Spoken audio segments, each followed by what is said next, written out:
Okay, today we're going to be adding more power to the teep.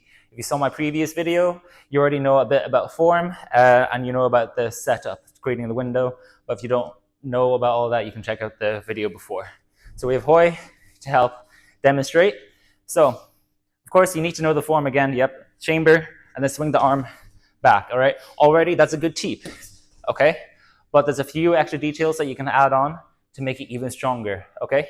So when you're teeping, you don't want it land with just all of your foot, okay? Like if you see this, like I'm gonna try to push as hard as I can with just the flat, okay? That's not bad, it's not bad.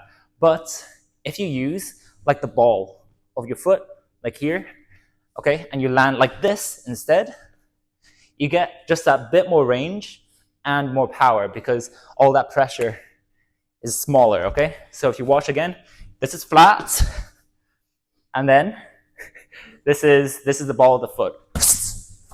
Okay? There's quite a difference, all right?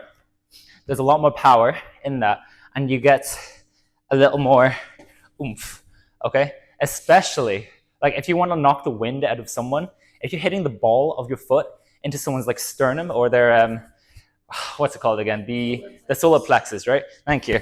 Then the wind is taken out of them because that's where the lungs kind of meet there, okay? It's just over here, not at the abs, slightly above, okay? Don't do it too hard during sparring, okay? But yes, you want to make sure you're landing with the ball, okay? Swinging the arm back as well, okay? Secondly, you also want, if you want to literally knock them on their feet or just make sure they're just on the floor, make sure they're on one foot, okay? So let's say I've been like boxing Hoy a bit and I've been ending with kicks, okay? And then she's gonna start checking them if she's smart. If she's not smart, she's just gonna take the kick, all right? And then you can just play along. You can keep just doing that, okay? You will win a fight if you destroy someone's leg like that, all right? And if you keep walking back like that, that's fine. You're just going to the clinch. You can knee them if you want, all right? But here, we're just focusing on the teep, okay? So let's say she's been checking a lot. Okay, she's just always checking, and then you're not getting any points from that. But you can use that, set up a teep, okay? Now, this is, I like to call it like the reverse question mark, because a question mark kick is where you've got a teep turning into a head kick, okay? But the reverse is where they think a roundhouse is coming, but instead, you turn it into the teep, okay? That can be quite useful, especially if you're like a, what do you call it, a Muay Thai fighter, which means like you like to kick a lot. I like to kick a lot, so I like to mix up how I set up my kicks, okay? So I'm gonna show you that again. So you're almost roundhousing, okay? To really sell it, you wanna use this arm, okay? Whatever, so if you're kicking with this leg, the other arm is out, okay? You can add a lot more power that way, and then turning it, and then out, okay? So we'll show that again slowly, up, and spin, and out, okay? And remember, the balls of your foot, okay? And then, so that works, especially like if she's on her one foot, right? So let's say like check, and check again, and then check, okay? Now, in the previous video as well, if you want, you don't always have to go for the stomach, all right? People always love to go for the stomach or even the legs sometimes, especially if they're more advanced, okay? Although be careful with the leg. If you go too low, you can really hurt the other person. Like if you're sparring, you don't want to break someone's leg, okay? So don't go too hard here, okay? That's very bad. But stomach is usually fine. But an extra target is just to go for the shoulder, okay? Now, Hoy has a bad shoulder here, okay? So I'm gonna teep her on this way, okay? Okay, now it's a bit unorthodox, but if you go for the opposite one, that's even better. Now, as well, I've just thought about this, okay? A fighter, a really popular fighter, Talon Chai, okay? He likes to use this kind of teep a lot. He really popularized it, where it's not, instead of a teep kind of coming forward and your foot is vertical, instead, you're turning it horizontal. Okay? This brings in a lot of power into the teep, okay? because you're bringing your hips in more, okay? You're not just doing this, where the hips are just kind of going like that. You're twisting in as though it was a roundhouse, okay? So the difference is like this, okay? And this is more landing with the flat of the foot, or even if you want to inflict a lot of pain, okay? If you want to inflict a lot of pain, you want to use the heel of the foot. If you hit someone with the heel of the foot and you land clean, they will be down for a while, okay?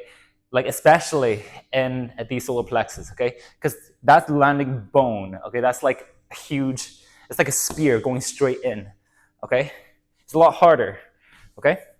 Now, I'm gonna show you that again. So you're coming in and then out, okay?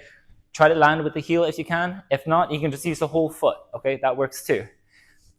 To add even more power though, you should just come over here more. This way, yep. So, you land more power, you can just jump in. All right, let's say like you've been teeping a lot. All right, it gets very annoying. She's just gonna keep walking in, right? And then you can break that pattern because they're gonna try to keep walking to the same position, right? Then you break the pattern, you just jump in, okay? It's about tempo as well, okay? Like with fighting, you also want to control the tempo of a fight, and then, okay? If they can't expect a single move from you, okay, you will win, okay? Create so much hesitation. You can literally do anything to them and you will win, okay? Like, it's a bit like when someone experienced fights against someone that's kind of new to the sport, okay? They are going to have a lot of hesitation because they're thinking, oh, what are they going to do? You can create that same feeling when you're using like fakes and all that. That's the whole point, okay? So to summarize, you want to land not just with the ball of your foot. Oh, sorry, you don't want to land with the flat of your foot, but the ball, okay? Now, another thing, you could land on the shoulder if you want, okay? You can land on this shoulder as well if you want. Now, you can use a Tawan Chai teep as well to add more power, where you're landing side on, using the hip to drive it in, okay? Like that. To add even more power, use the heel. This is gonna hurt your opponent a lot, and if your heel hurts a lot afterwards, they're gonna be in a lot more pain.